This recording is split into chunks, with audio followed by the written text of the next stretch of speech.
Good day, eggs, and a merry internet to you all. Last week, some of you particularly eagle-eyed hawks may have noticed me absent from Thursday and Friday's streams. Well, I was off on a little adventure to Respawn's offices in Los Angeles to check out Titanfall 2. Respawn gave us a little presentation showing single-player gameplay and discussing how they went about building the single-player experience, and after the presentation, we were given several hours to play and capture some multiplayer gameplay. Today, I'm allowed to talk about the presentation and the single-player footage that I saw, along with my general impressions. As seen in the E3 single-player trailer, BT-7274, a Titan, loses his pilot in combat, and by lose, I mean he horribly dies. He then becomes linked with Rifleman Jack Cooper, and the story progresses. The rookie pilot progressing through the story with BT-7274, whose programming urges him to protect Jack. The presentation that we saw essentially introduced the origin of that bond. In the first mission shown, Jack has to get some new batteries for BT before he can power up and they can go off on a lovely smashing adventure with massive swords and missiles. The direction of the story is driven by BT. His mission directive is his ultimate goal, and Jack is basically along for the ride. We saw some interesting moments with the dialogue box, essentially allowing you to dig a little bit deeper into the relationship between man and robot. I think Respawn are going for some comic relief moments in these exchanges, which during the quieter moments may help keep the tempo of the campaign entertaining. There was also a mission where we acquired an arc tool, essentially a new mechanic that allows the player to shoot the green lights and make them red, or shoot the red lights and make them green. Simple, but that could easily be used and expanded into puzzles using switches and levers and whatnot. Another thing I noticed was that the player seemed to be able to switch between Titan classes on the fly. BT had a menu which allowed him to switch weaponry from Scorch to Ronin to Ion, etc.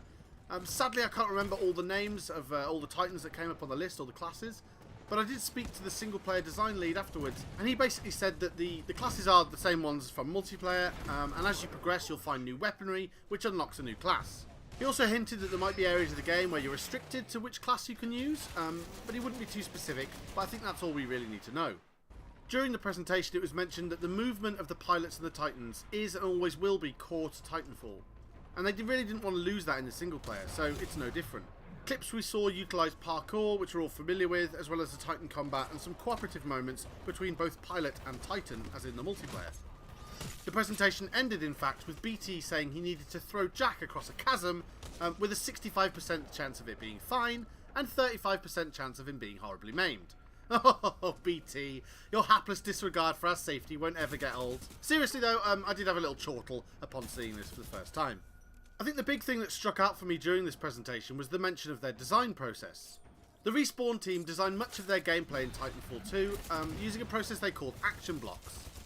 Essentially, a team of designers all went off for like a week or 2 weeks at a time individually and made up some scenarios. So one of them might have thought up of a chase scene, one of them's come up with a puzzle, one of them's come up with an infiltration mission where you have to use the pilot because BT can't fit in the tiny hole or whatever. And then the best of these scenarios, the ones that seemed the most fun I guess, were then added into the game and the story was weaved around them. This pleases me and mildly disconcerts me at the same time. I'm happy about it because by the sounds of it, it means that the gameplay for the single player experience is going to be top notch, with lots of specifically designed missions and levels that were specifically crafted and added into the game because they were seen as good ideas, or they were fun to play, or it was kind of thought-provoking mechanics and stuff like that. So I've got my fingers crossed there.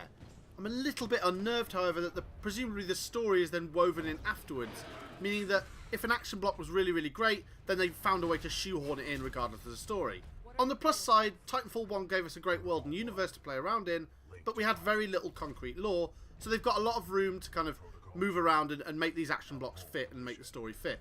Another thing that I did notice was that the textures and lighting seemed to be quite a lot better than Titanfall 1, as you'd expect, and also that it ran very smoothly. I would say 60 FPS, and I think it was being played on PS4, and I didn't notice any frame drops.